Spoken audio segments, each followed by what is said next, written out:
Dans cette vidéo, je vais t'expliquer pourquoi 99% des gens qui font du marketing de réseau échouent. Ok ? Donc, un des principaux avantages du marketing de réseau constitue également dans une de ses plus grandes faiblesses.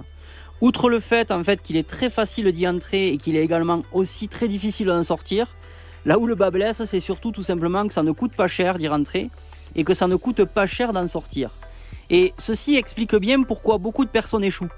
Elles ne traitent pas comme il le faudrait, ou en tout cas elles ne traitent pas leur business comme une véritable affaire, mais plutôt comme un passe-temps, un loisir, et surtout elles ne s'engagent pas. C'est ce qui manque beaucoup, c'est-à-dire l'engagement. Si votre vie en dépendait, est-ce que vous traiteriez votre activité comme vous la traitez maintenant ? Vous êtes-vous engagé ou vous faites ça juste pour voir si ça fonctionne ? Parce que si c'est juste pour voir si ça fonctionne, je peux vous répondre et vous faire gagner vraiment du temps. Ce modèle d'affaires a prouvé qu'il fonctionnait depuis maintenant plus de 50 ans en arrière et il a marché pour des millions de personnes. Alors si l'activité est certes d'une simplicité appréciable et qu'elle ne nécessite pas forcément de formation extraordinaire ou de compétences particulières, elle nécessite toutefois une chose primordiale qui est l'engagement de la mener. À bien sûr jusqu'à qu'elle fonctionne. Et de continuer et maintenir vos efforts jusqu'à que l'effet cumulé se déclenche. Et quand je discute bien sûr avec des réseauteurs, je m'aperçois que très peu prennent cet engagement dès le départ, c'est-à-dire de continuer jusqu'à obtenir des résultats. Et forcément, l'euphorie du moment elle passe et les choses se compliquent. Et c'est là où il est bon de se rappeler la définition de l'engagement. L'engagement, c'est de faire la chose que vous avez dit que vous alliez faire, bien après que le sentiment ressenti lorsque vous l'avez dit vous ait quitté. Si vous avez du mal à voir ce qu'on entend par là, pensez au mariage et vous verrez.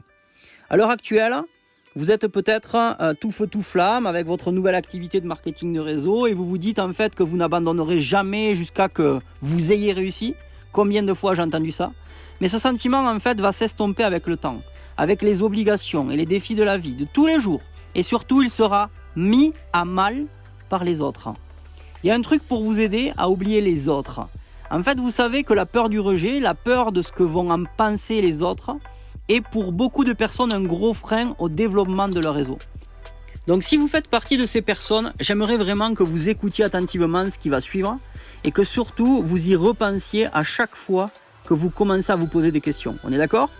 Bon, alors le sujet n'est pas très gai, mais ça résulte d'une étude très sérieuse. Savez-vous que lors d'un enterrement, une moyenne de 10 personnes pleurera ? C'est étonnant de savoir que seulement 10 personnes pleureront, on est d'accord ? Mais attendez, cela empire. La première chose qui va déterminer que le nombre de personnes qui viendront à l'enterrement est le temps qu'il fera dehors. S'il pleut tout simplement, plus de 50% des personnes n'ira pas au cimetière. Et finalement, ce n'est pas la façon dont vous vivez votre vie qui sera déterminante, mais finalement le temps qu'il fait dehors. Donc, ne cherchez pas forcément l'approbation ou les faveurs des autres. Ils ne feront probablement pas partie des 10 qui pleureront. Et lorsque vous appellerez un prospect, demandez-vous s'il viendra à votre enterrement. Et dès lors, pourquoi est-ce que vous devriez vous soucier de ce qu'il pense de vous ?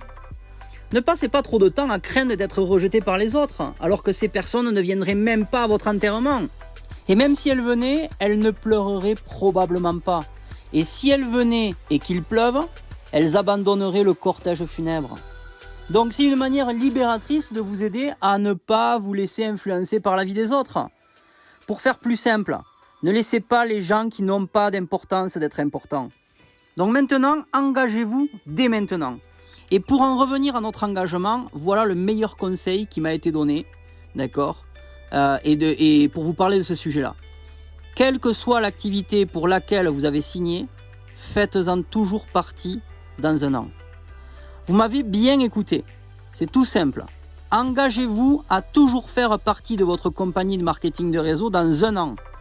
Et pendant ce temps imparti, faites ce qu'on vous a enseigné. Suivez le système, utilisez les outils, exécutez les bases encore et encore et encore. Si tu veux connaître d'ailleurs les bases dans le marketing de réseau, des choses qui vont vraiment t'aider à passer le niveau supérieur, je t'offre un rendez-vous de 30 minutes. Tu peux prendre le rendez-vous juste en bas dans la description, ou si tu fais partie de mon canal Mastermind privé, tu retrouveras un lien juste en haut qui te permettra de prendre ce rendez-vous. Si vous faites tout cela et que vous restez au moins 1 an, que vous répétez systématiquement les bases pendant cette année-là, alors vous rencontrerez le succès. Et pour terminer vraiment, je reprendrai vraiment cette citation qui vient de Steve Jobs, d'accord, qui a été d'ailleurs prononcée au discours d'ouverture de la promotion de diplômés de l'université de Stanford en 2005. Votre temps est limité. Alors ne le perdez pas à vivre la vie de quelqu'un d'autre. Ne soyez pas prisonnier du dogme.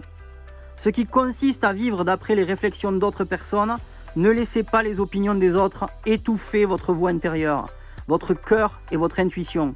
Quelque part, ils savent déjà ce que vous voulez réellement devenir. Restez simple et vivez en abondance. Je vous embrasse et on se voit durant une prochaine vidéo. Ciao, ciao.